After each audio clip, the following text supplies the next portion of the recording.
Hi friends, welcome to Upanishad. July മന്തിലെ places in ന്യൂസിൻ്റെ video ആയിട്ടാണ് ഇന്ന് നമ്മൾ വന്നിരിക്കുന്നത്. അപ്പോൾ നമുക്ക് വീഡിയോയിലോട്ട് പോവാം. Topic of discussion: blue line, Ivory Coast, Tizu and Zunki river and Seine river. ഇനി നമുക്ക് ടോപ്പിക് വൈസ് എക്സ്പ്ലെയിൻ ചെയ്യാം.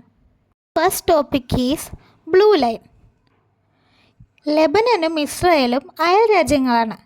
ഇവർ തമ്മിൽ അതിർത്തി തർക്കങ്ങളും മറ്റ് പല തർക്കങ്ങളും നിലനിന്നിരുന്ന സമയത്ത് UN അതിൽ ഇടപെട്ട് ഇസ്രായേലി മിലിറ്ററി ഫോഴ്സിന് സദേൺ ലിബനിൽ നിന്ന് പിൻവലിക്കുകയും ഇവർക്ക് ഇടയിലൊരു ഇൻ്റർനാഷണൽ ബൗണ്ടറി സ്ഥാപിക്കുകയും ചെയ്തു. ആ ബൗണ്ടറിക്ക് പറയുന്ന പേരാണ് blue line. Line of withdrawal എന്നാണ് ഈ ലൈൻ അറിയപ്പെടുന്നത്. ഇതൊരു ഇൻ്റർനാഷണൽ ബൗണ്ടറി അല്ല. ലെബനനും ഇസ്രായേലും ഈ ബൗണ്ടറി അംഗീകരിച്ചിട്ടുമില്ല.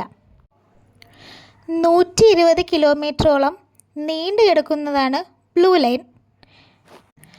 ഇതിൻ്റെ വെസ്റ്റ് സൈഡിൽ മെഡിറ്ററേനിയൻ സീയും ഈസ്റ്റ് സൈഡിൽ ഡിസ്പ്യൂട്ടഡ് ഏരിയയുള്ള ഷെബ ഫാംസുമാണ് സ്ഥിതി ചെയ്യുന്നത്. Next topic is Ivory Coast. West ആഫ്രിക്കയുടെ സദേൺ സൈഡിലാണ് ഐവറി കോസ്റ്റ് സ്ഥിതി ചെയ്യുന്നത്. ഇപ്പോൾ ഐവറി കോസ്റ്റ് വാർത്തകളിൽ നിറഞ്ഞു നിന്നിരുന്നത് എന്തിനാണെന്ന് വെച്ചാൽ, it become the first country to launch the new R21 malaria vaccine. Oxford യൂണിവേഴ്സിറ്റിയും സെറം ഇൻസ്റ്റിറ്റ്യൂട്ട് ഓഫ് ഇന്ത്യയും കൂടിയാണ് അത് ഡെവലപ്പ് ചെയ്തിരുന്നത്. 2 വയസ്സിന് താഴെയുള്ള കുട്ടികൾക്ക് വേണ്ടിയിട്ടാണ് ഇത് ഡെവലപ്പ് ചെയ്തിരിക്കുന്നത്. Next topic is Tizu and Zunki river. നാഗാലാൻഡിനെയും മ്യാൻമറേയും തമ്മിൽ കണക്ട് ചെയ്തുകൊണ്ട് വരാൻ പോകുന്ന ഒരു വാട്ടർ വേ ആണ് നാഷണൽ വാട്ടർവേ 101. നാഗാലാൻഡിലെ 4 മെയിൻ റിവേഴ്സാണ് ടോയാങ്, ധൻസിരി, ദിക്കു ആൻഡ് ടിസു. ഇതിൽ ടോയാങ്, ധൻസിരി, ദിക്കു എന്നീ റിവേഴ്സ് വെസ്റ്റിലോട്ട് ഒഴുകി ബ്രഹ്മപുത്രയിലാണ് ജോയിൻ ചെയ്യുന്നത്. ടിസു റിവർ ആണെങ്കിൽ ഈസ്റ്റിലോട്ട് ഒഴുകി ചിൻവിൻ റിവറുമായിട്ടാണ് ജോയിൻ ചെയ്യുന്നത്. ചിൻവിൻ റിവർ ആണെങ്കിൽ ഇരാവതി റിവറിൻ്റെ 3rd ലാർജസ്റ്റ് ട്രിബ്യൂട്ടറിയാണ്. ഇനി സുൻകി റിവറെ കുറിച്ച് നോക്കുകയാണെങ്കിൽ ടിസു റിവറിൻ്റെ ബിഗ്ഗസ്റ്റ് ട്രിബ്യൂട്ടറിയാണ് Zunki river. The last topic is Seine river.